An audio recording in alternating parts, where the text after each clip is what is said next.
오늘 에서의 계보를 읽다라는 제목으로 같이 말씀을 나눠보기를 원합니다. 오늘 여러분 에서의 족보를 읽었는데 사실 이걸 왜 읽는지 잘 모르시겠죠. 사실 이 족보, 에서의 족보 자체가 성경에서 좀 엉뚱한 장소에 들어가 있는 것 같이 느껴질 때가 있습니다. 왜냐하면 성경이 이전에 무슨 얘기를 했냐면 야곱의 집에 일어났던 아주 비극적인 일에 대해서 나열을 하다가 난데없이 그것을 딱 끝내고 지금 에서의 족보를 등장시키고 있기 때문에 그렇습니다. 이전까지 야곱의 집안에 일어났던 일에 대해서 요약을 하면 다음과 같습니다. 32장에서는 무슨 일이 있었냐면 32장에서 야곱은 야복강가라는 곳에 있었어요. 거기 있었을 때 야곱은 마음이 굉장히 심령이 가난한 상태였는데 그 이유는 오랫동안 거의 사기를 당해서 노예처럼 일했던 외삼촌 라반의 집에서 탈출을 해서 이제 고향으로 돌아오려고 하는데 에서가 자기를 죽이려 온다는 얘기가 들린 거죠. 그래서 마음이 너무나 무너져서 홀로 절망하며 있었던 곳이 바로 야복 강가입니다. 근데 거기서 무슨 일이 일어나냐면 하나님의 천사가 야곱에게 다가와서 그 천사와 밤새도록 씨름을 하다가 나중에는 천사가 그의 환도뼈를 쳐서 그가 절름발이가 되는 장면이 바로 32장에 나오는 장면입니다. 그러니까 이전까지 야곱이 그 라반의 집에서 버틸 수 있었던 유일한 체력, 건강이 그 순간에 무너진 것을 그려내고 있는 것이죠. 그런가 하면 33장에는 야곱이 이제 드디어 에서를 만나게 되는 거죠. 본래 에서는 야곱을 죽일 작정이었습니다. 살기가 등등해서 야곱을 찾아갔는데 막상 동생인 야곱을 보니까 그 모습이 형편없는 겁니다. 밤새도록 천사와 씨름을 했으니까 얼굴은 눈물과 콧물, 땀으로 범벅이 되어져 있었겠죠. 게다가 뼈가 부러진 상태라서 제대로 서 있지도 못하는 그런 상황이었을 겁니다. 그 모습이 아주 처참했을 거예요. 에서는 바로 이러한 야곱의 모습을 보면서 분노가 사라지고 불쌍한 마음이 마음속에 생기게 돼서 야곱을 용서하게 되는 것이죠. 그리고 그 결과 야곱은 살아나게 되었지만 그 신락같이 남아 있었을지도 모르는 그 형을 향한 경쟁의식, 장자권을 빼앗고 내가 형보다는 잘 살아야겠다고 다짐했던 그 기대가 박살이 난 겁니다. 형은 말 위에 있었지만 자기는 땅을 기고 있었기 때문에 그렇습니다. 그리고 34장에 이르러서 야곱은 숫곳이라는 곳에 정착하게 되는데 그곳은 가나안과 매우 가까운 곳이었습니다. 그리고 그 가나안에 가까웠던 그 이유로 말미암아 자녀들도 자기도 모르는 사이에 이제 가나안에 대한 관심이 생기기 시작했던 것 같아요. 야곱의 외동딸인 디나가 이렇게 가나안을 구경하러 갔다가 세겜 청년에게 범해지는 일이 일어나게 됩니다. 당시 가나안 문화가 이런 것들이 일반적이었기 때문에 일어난 일이었습니다. 그리고 이에 격분한 둘째 시므온과 레위는 이 디나를 범한 세겜 청년을 죽이고자 청년뿐 아니라 그가 살던 성의 모든 남자를 거짓말로 속여서 도륙하게 됩니다. 그렇게 야곱의 집은 풍비박산이 나고 다시 야곱은 유랑길에 오르게 된 것이죠. 그리고 이어지는 35장은 성경에서 매우 중요한 장인데요. 안전한 정착지를 상실한 야곱이 다시 유랑길에 올랐다가 이제 베델이라는 곳을 들리게 됩니다. 그리고 거기에서 예전에 장자권을 탈취해서 도망칠 때 라반의 집으로 도망칠 때 만났던 하나님을 떠올리게 되는 겁니다. 그리고 거기에 제단을 쌓고는 그곳의 이름을 베델의 하나님, 내가 만났던 베델의 하나님이라는 뜻으로 제단을 쌓아 그곳의 지명을 정하게 됩니다. 여기서 우리는 야곱이 왜 이 장소를 기념했는지, 그 상황 가운데 왜 이 장소를 기념하려고 했는지 살펴보아야 하는데 그 이유는 다음과 같습니다. 창세기 35장 7절입니다. 그가 거기서 제단을 쌓고 그곳을 엘베델이라 불렀으니 이는 그의 형의 낯을 피할 때에 하나님이 거기서 그에게 나타나셨음이더라. 하나님이 거기서 그에게 나타나셨음이더라. 야곱이 이 장소를 지금 기념한 이유가 무엇이냐? 그것은 지금 야곱이 내세울 것이 이거밖에 없기 때문에 그렇습니다. 그래도 나는 하나님을 만난 사람이고 하나님이 나와 만나 주셨다. 야곱은 지금 다 잃어버린 상태예요. 건강도 잃어버렸고요. 자존심도 잃어버렸고 가족에도 삶의 안정까지도 전부 다 날아가 버린 상황입니다. 모든 것을 잃어버리고 내세울 것이라고는 그저 절망 때에 함께해 주셨던 하나님밖에 없는 상황인 것이죠. 그래서 야곱은 지친 몸과 마음을 일으켜서 그 제단을 쌓은 것입니다. 그거라도 안 하면 정말 자기에게는 아무것도 남지 않는다라고 생각했는지도 모르겠습니다. 그리고 그렇게 하자 하나님이 이제 야곱에게 축복을 해주십니다. 창세기 35장 10절로부터 11절을 우리 같이 한번 읽어보도록 하겠습니다. 자, 시작. 하나님이 그에게 이르시되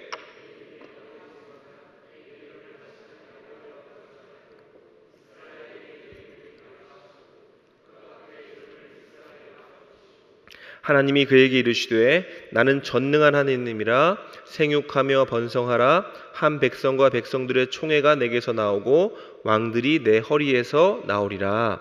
아멘. 하나님은 야곱의 이름을 여기서 이스라엘이라 바꾸어 주셨습니다. 그리고는 그의 후대를 축복해 주셨죠. 자, 여기서 문제를 하나 낼게요. 그러면 이후에 야곱에게 좋은 일이 일어났을까요? 이후로 야곱은 승승장구했을까요? 성경을 아시는 분이라면 그렇지 않다는 것을 아마 아실 겁니다. 이후에 일어난 야곱에게 일어난 사건들은 사랑하는 아내였던 라헬이 죽고 믿었던 장남 르우벤이 간통을 하게 되고 또 아버지 이삭은 죽게 됩니다. 야곱의 삶은 나아지기는커녕 더 꼬이는 것처럼 보였다라는 것이죠. 그리고 야곱이 경험한 이 비극적인 사건들 이후에 나오는 것이 바로 오늘 본문인 에서의 족보입니다. 에서의 족보. 여러분, 에서가 누구죠? 그는 하나님을 의식하지 않았던 사람입니다. 이삭의 아들이고 야곱의 형이기는 했지만 하나님을 도무지 이해하지 않고 살았던 사람이죠. 그러나 그의 능력은 탁월했고 그는 그 능력으로 자기의 마음대로 살았습니다. 오늘 우리가 읽은 에서의 족보는 그가 마음대로 살았던 그 삶의 결과물에 대해서 이야기를 하고 있는 것이죠. 여러분, 에서는 이삭이 죽은 뒤에 그의 고향이었던 헤브론을 떠나 세일이라는 곳으로 옮겨갔습니다. 이때부터 그는 아브라함과 이삭의 계보에서 이탈해서 자기만의 계보를 써내려가게 되는데 그 계보에는 그가 하나님과 상관없이 살았음이 너무나 선명하게 드러나는 부분들이 많습니다. 흥미로운 것은 성경에 하나님의 계보에서 이탈한 이 에서의 후손이 매우 번성한 것으로 기록되어져 있다는 것이죠. 이것은 창세기의 독자가 바로 야곱의 후손인 이스라엘이었다는 것을 감안할 때 매우 의아하게 느껴질 수 있는 부분입니다. 그렇지 않습니까? 하나님은 야곱을 선택하셨고 에서는 하나님을 떠났는데 오히려 에서의 자손이 이렇게 번창한다니, 이런 생각을 할 수 있는 거죠. 근데 자세히 보면 이 내용 안에, 번성한 것처럼 보이는 내용 안에 아주 안 좋은 사건들이 많이 들어가져 있습니다. 12절에 보면 아말렉이라는 이름이 등장을 하죠. 여러분, 아말렉이 누굽니까? 그들은 출애굽 광야에서 이스라엘 백성을 공격했던, 노략했던 그런 백성입니다. 그 노략의 방식이 얼마나 비열하고 잔인했는지, 아말렉은 어떻게 이스라엘을 괴롭혔냐면 가만히 그 행렬의 뒤를 따라가다가 그 뒤에 처지는 노약자나 부녀자들을 노략했어요. 그러니까 거의 하이에나처럼, 늑대처럼 이스라엘을 사냥한 것입니다. 그러다 출애굽기 17장 르비딤에 이르러서는 이스라엘이 아말렉과 치열한 전투를 치르게 되는 것이죠. 그리고 이뿐 아니라 이후에도 아말렉은 사사기부터 히스기야의 시대에 이르기까지 누구보다 이스라엘을 많이 괴롭히고 교묘하고 잔인하게 괴롭히는 백성으로 등장을 하게 됩니다. 족보 끝에 나오는 에돔은 또 어떻습니까? 사무엘하 22장에 등장하는 도액이라는 사람이 있죠. 다윗을 숨겨주었다는 이유로 제사장들을 아주 잔인하게 죽였던 그 도액이 바로 에돔 사람이라 이렇게 성경이 기록되어져 있습니다. 그리고 신약에서 예수님이 여우라 지칭했던 헤롯 또한 이두메인 곧 에돔인이었습니다. 성경에는 특별히 이 에돔의 멸망을 예언한 오베다라는 선지서가 있는데 거기에 보면 에서의 자손인 에돔의 비열함과 만행들이 아주 고스란히 드러나 있는 것을 우리는 발견할 수가 있어요. 여기서 나오는 질문, 그렇다면 하나님은 왜 이스라엘의 원수가 될 에돔을 이토록 번성하게 하셨는가? 야곱의 장자권을 허락하시고 그를 통해 당신의 역사를 이어가시기로 작정하셨다면 차라리 에서의 태의 문을 닫으셔도 되잖아요. 아니, 그냥 태의 문을 여시더라도 이렇게 번성하게 하실 필요는 없는 거 아닙니까? 이 질문에 대한 답을 찾기 위해서 우리는 가장 먼저 하나님이 어떤 분이신지를 묵상해 봐야 합니다. 여러분, 우리의 하나님은 사랑과 자비와 인애가 넘치시는 분이십니다. 마태복음 4장 45절에서 예수님은 하나님에 대해서 이렇게 말씀하셨죠. 하나님이 그 해를 악인과 선인에게 비추시며 비를 의로운 자와 불의한 자에게 내려주심이라. 자, 이것이 바로 에서가 번성할 수 있었던 근거예요. 지금 예수님이 말씀하신 것은 하나님이 어떤 분이라는 겁니까? 공평하신 분이라는 겁니다. 그가 악하던 선하던 간에 그에게는 일반적으로 주시는 은총이 있고 그 은총으로 인해서 그들도 잘 살 수가 있는 거예요. 하나님의 사랑은 바다보다 높고 바다보다 넓어서 의인과 악인을 막론하고 모두에게 동일한 햇빛과 비, 동일한 기회와 은혜와 기회를 허락해 주시는 분이 바로 하나님이라는 겁니다. 에서의 번성도 이로 인함이죠. 에서의 번성함 또한 하나님으로부터 말미암은 은혜였다는 얘기입니다. 이스라엘의 대적이 된 원인, 에돔이 이스라엘의 대적이 된 원인은 그 은혜를 베푸신 하나님께 있는 것이 아니라 그 받은 은혜를 잘못 이해하고 잘못 오용한 에서와 그의 자손들에게 있다. 이것이 성경이 얘기하는 거예요. 이렇게 보면 우리의 질문은 하나님이 에서를 왜 번성케 하셨는가가 아니라 하나님께 은혜를 받은 에서가 어쩌다가 이스라엘의 원수가 되는 지경으로 전락하게 되었는가가 되어야 합니다. 하나님이 왜 이렇게 에서를 번성하게 하셨지? 이게 아니라 어쩌다 에서는 하나님의 은혜를 받고 이렇게 망가졌지가 되어야 된다는 거예요. 같은 부모, 같은 환경에서 자라난 야곱과 에서는 왜 이렇게 다른 결말을 맞이하게 된 것일까요? 아시다시피 야곱과 에서는 정말 다른 사람들이었죠. 에서는 탁월한 사냥꾼이었고 그 당시에 가장 유망한 청년으로 아주 풍부한 남성성을 자랑하는 그런 청년이었습니다. 시대가 원하는 인재 중에 인재였다라는 거죠. 이삭은 그래서 에서를 더 좋아했던 것 같습니다. 근데 비단 이삭의 눈에만 그렇게 비쳤던 것이 아니라 모든 사람에게 에서는 가문을 일으킬 만한 장자의 제목으로 보였던 것이 분명합니다. 반면 야곱은 힘도 약하고 내성적이어서 그 당시 문화로는 이 사람이 제구실을 할 수 있을까라고 의문하게 만드는 그런 사람이었습니다. 사실 야곱이 억지로 에서의 장자권을 탈취한 것도 그만큼 야곱이 이 에서를 향한 열등감에 엄청나게 시달렸다는 것을 상징하는 것이죠. 어쨌든 에서의 탁월함은 그리고 그의 족보에서도 아주 잘 드러납니다.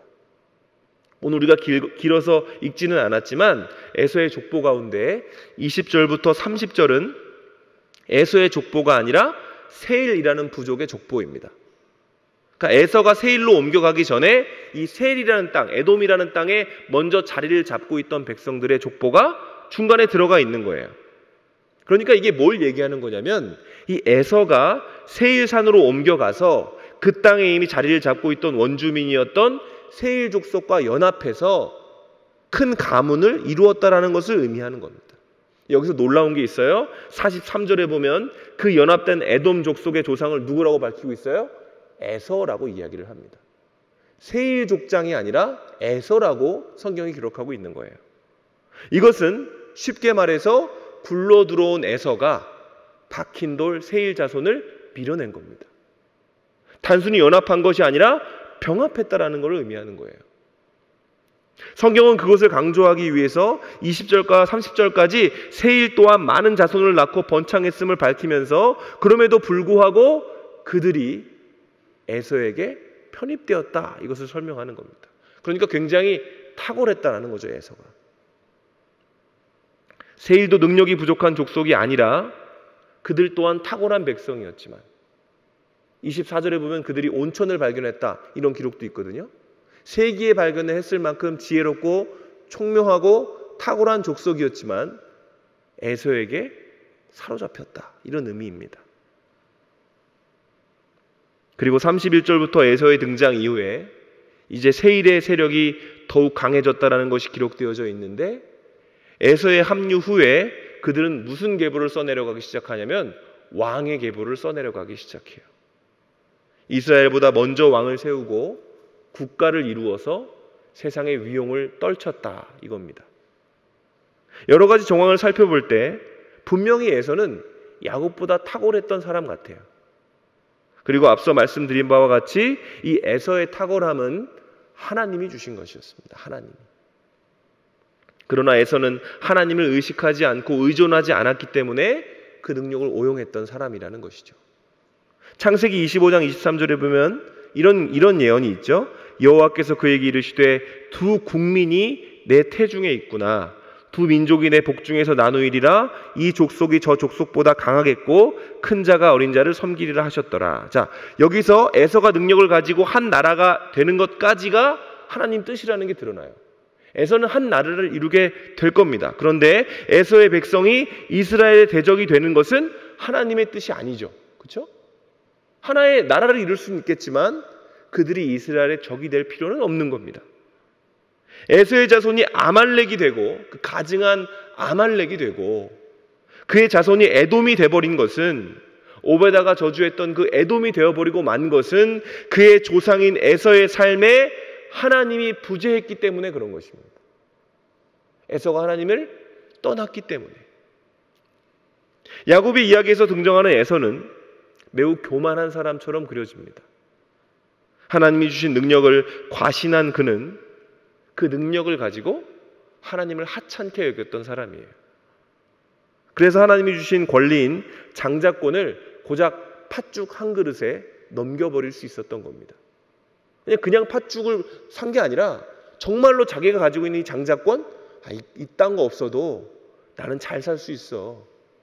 이삭과 아브라함 그 조상들의 기도가 없어도 난 이미 내 힘으로 잘 살 수 있어. 이렇게 생각을 했기 때문에 당장의 배고픔에 장자권을 팔아넘길 수 있었던 거예요. 그리고 이후에는 어떻게 합니까? 에서는 자기의 마음대로 가나안으로 가서 가나안 연인과 혼인을 합니다.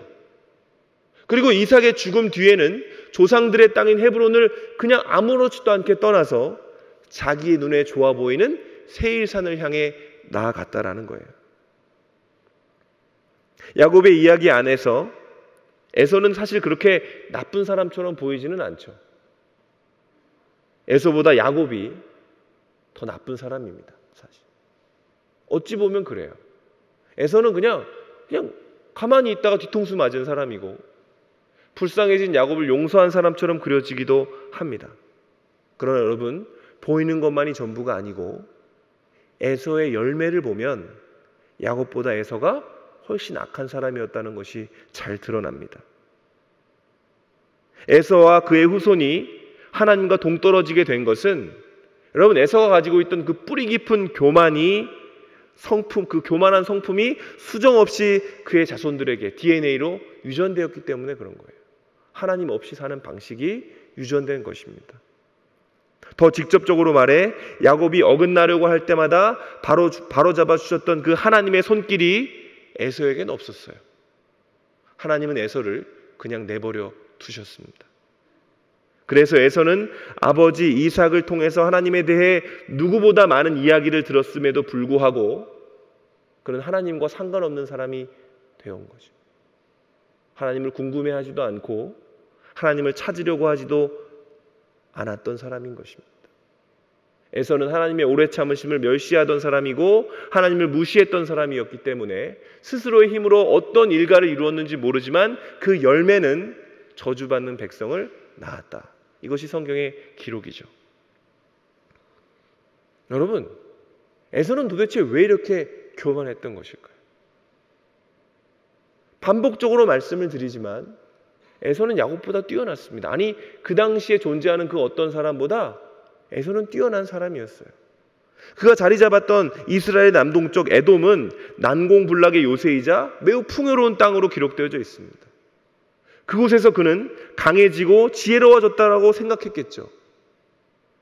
그러나 그의 자손들은 자신처럼 하나님을 무시하고 멸시하는 백성이 됐습니다. 왜 그랬을까요? 에서가 자기의 능력만을 드러내는 것을 자손들에게 보여줬기 때문에 그렇습니다.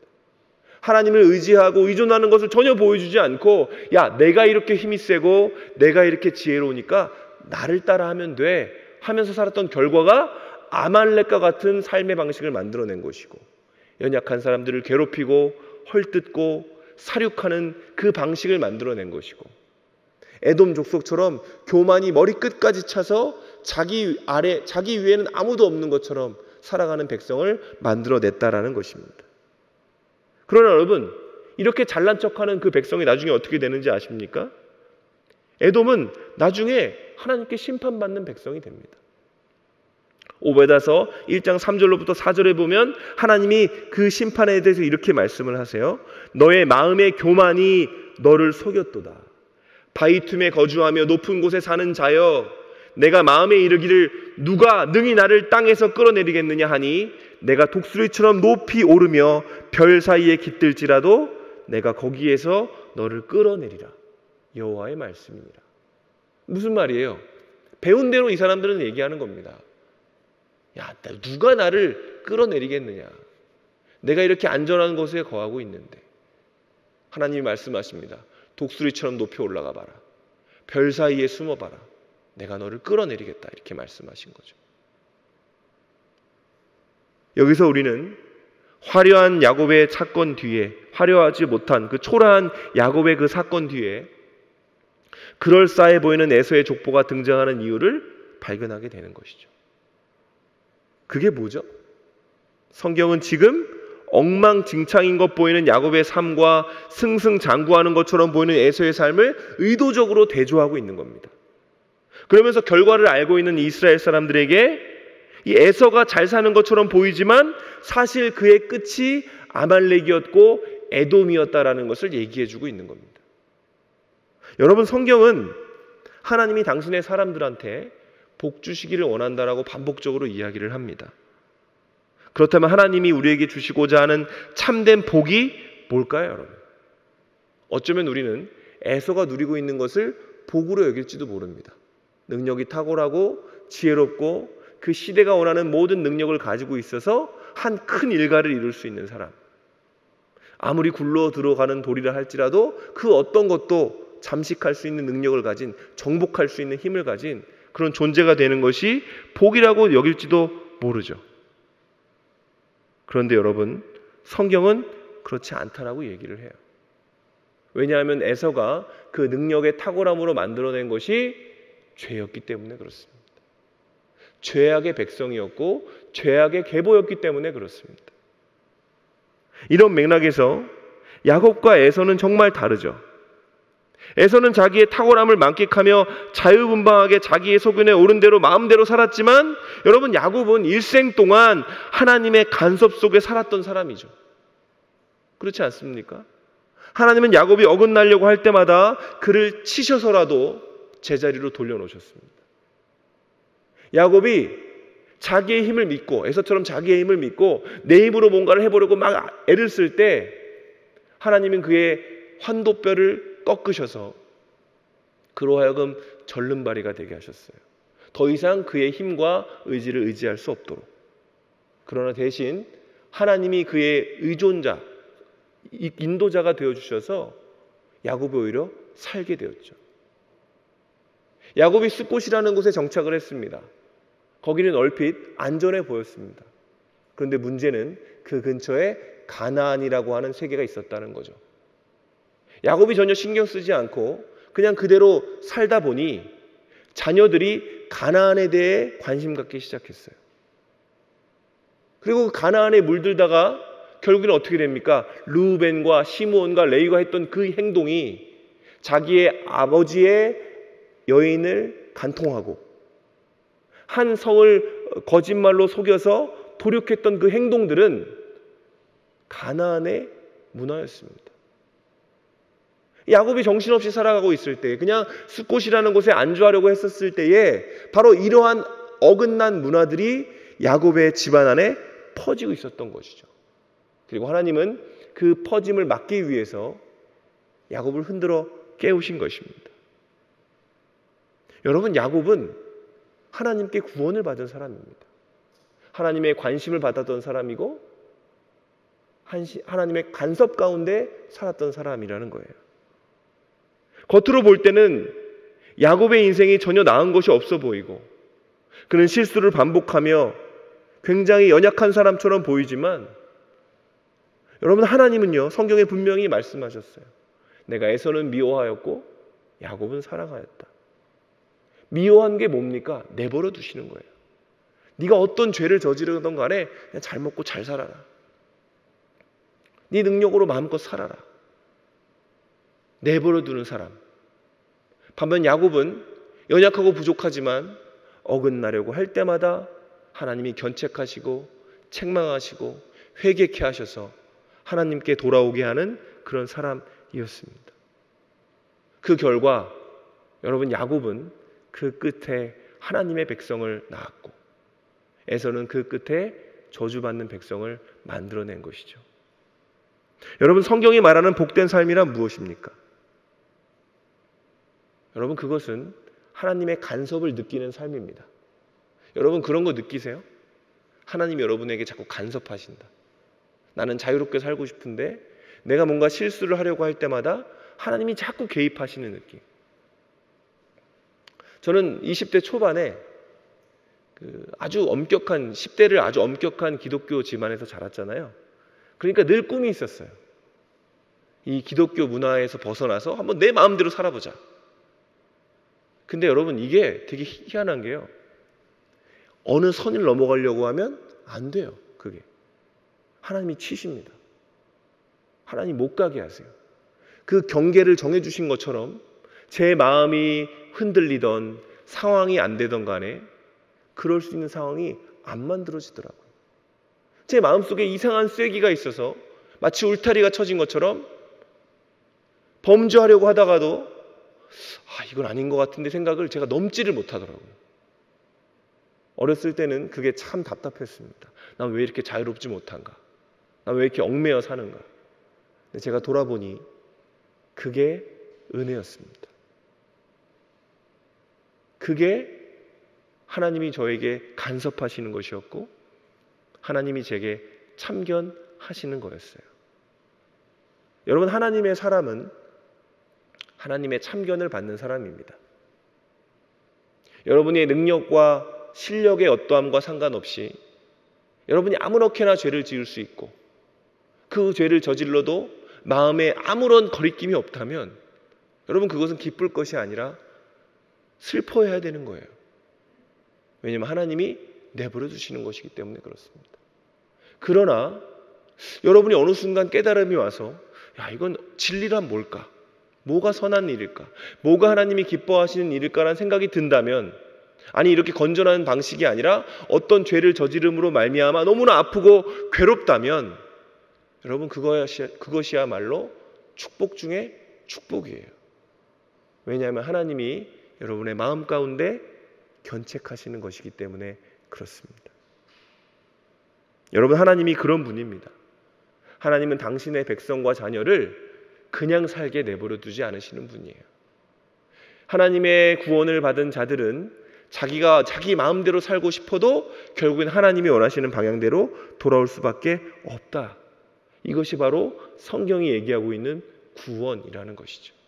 그리고 그 구원의 축복을 받은 사람이 바로 저와 여러분이라는 사실이 오늘 성경이 얘기하고 있는 것입니다. 말씀을 마무리하겠습니다. 오늘 우리가 읽은 36장은 성경의 초점이 야곱에게서 요셉에게로 옮겨지는 분기점입니다. 사실 성경이 기록하는 야곱의 마지막은 가라앉은 모습이죠. 그렇죠? 야곱은 절름발이고 그의 가정은 엉망진창이고 자존심은 박살이 났습니다. 반면 에서는 이런 야곱을 비웃기라도 하듯이 번창하고 번영하고 있습니다. 그의 넘쳐 흐르는 자신감은 세일로 지경으로 옮겨가서 그곳에서 자리를 잡게 하고 거기서 우상을 만들어내며 왕의 계보를 써내려고 하고 있어요. 그런데 그 결과가 뭐죠? 에서는 대대로 폭력과 살인을 휘두르며 남들을 노략하는 악한 백성이 되었습니다. 아말렉은 성경에서도 유래를 찾을 수 없을 만큼 하나님의 진노를 받았던 그런 백성이에요. 그들의 행동이 너무나 악하고 간교했기 때문이었습니다. 에돔 또한 마지막까지 이스라엘을 흩트리며 하나님께 저주를 받은 백성입니다. 여러분, 에서가 지금 당장은 잘 나가는 것처럼 보일 수 있지만 하나님 보시기에는 죽음을 향해 달려가고 있는 모습이었다라는 것입니다. 그리고 야곱은 주저앉아 있는 것처럼 보였지만 하나님밖에 남지 않아 하나님의 은혜를 받고 있는 사람이었다. 여러분, 번성한 에서의 족보, 그러나 결국 하나님을 대적하는 백성이 된 에돔을 바라보며 우리가 깨달아야 될 것은 무엇이죠? 뭐가 진정한 복이냐? 이 부분에 대해서 생각해 봐야 됩니다. 여러분, 그 복은 우리 삶의 번성과 풍요가 넘친다 할지라도, 우리가 심지어 왕의 계보를 쌓게 된다 할지라도 그것이 하나님과 멀어지게 하는 것이라면 아니라는 것을 알게 하는 복이어야 합니다. 내가 아무리 잘 나가는 것 같아도 하나님과 상관없이 살면 그것은 결국 죄로 귀결되기 때문에 그렇습니다. 여러분, 뭐가 복입니까? 하나님을 아는 것이 복입니다. 하나님을 알기 때문에 내 삶에 뭔가 울타리가 쳐져 있고 내가 더 악한 행위로 나아가지 않을 때 그것을 복이라고 부르는 것입니다. 여러분, 하나님이 한 사람을 벌할 때, 악인을 벌할 때 가장 큰 벌이 여러분 뭔지 아세요? 그 벌이 로마서 1장 28절에 이렇게 나와 있습니다. 같이 읽겠습니다. 시작. 또한 그들이 마음에 하나님 두기를 싫어하매 하나님께서 그들을 그 상실한 마음대로 내버려 두사 감당하지 못한 일을 하게 하셨으니. 이게 하나님이 주실 수 있는 최악의 벌입니다. 우리를 상실한 마음 가운데 내버려 두는 것. 여러분, 하나님을 찾아야 되는 언제입니까? 언제 하나님을 찾고 언제 하나님을 그리워해야 할까요? 우리 가운데 헛헛한 마음이 있을 때, 내 안에 해결되지 않는 죄가 있고 내 안에 해소되지 않는 악한 마음이 있을 때에 여러분, 하나님께 그 마음을 들고 간구해야 하는 것입니다. 여러분이 정말 하나님이 택하신 백성이고 하나님이 여러분을 구원하시기 원한다면 여러분 절대로 그런 마음 가운데 침전되지 않을 것이기 때문에 그렇습니다. 하나님은 우리를 그냥 내버려 두시지 않아요. 우리의 심령이 가난해지고 의에 줄이고 목마르고 박해의 공고함에 놓일 때라도 하나님은 언제나 우리 옆에 계셔서 우리의 마음을 견책하시고 위로하실 것입니다. 그래서 우리가 가지고 있는 최고의 복은 하나님의 인도하심을 받는다는 것, 하나님의 참견 가운데 있는 것이 되어야 하는 것입니다. 그리고 지금 그 믿음을 가지고 있다면 우리의 현재가 어떻다 할지라도 하나님은 결국 우리의 삶을 하나님께 찬양드리는 당신의 백성으로 세우는 아름다운 역사로 만들어내실 것입니다. 그런 은혜를 경험하는 저 여러분이 되시기를 주님의 이름으로 축원합니다.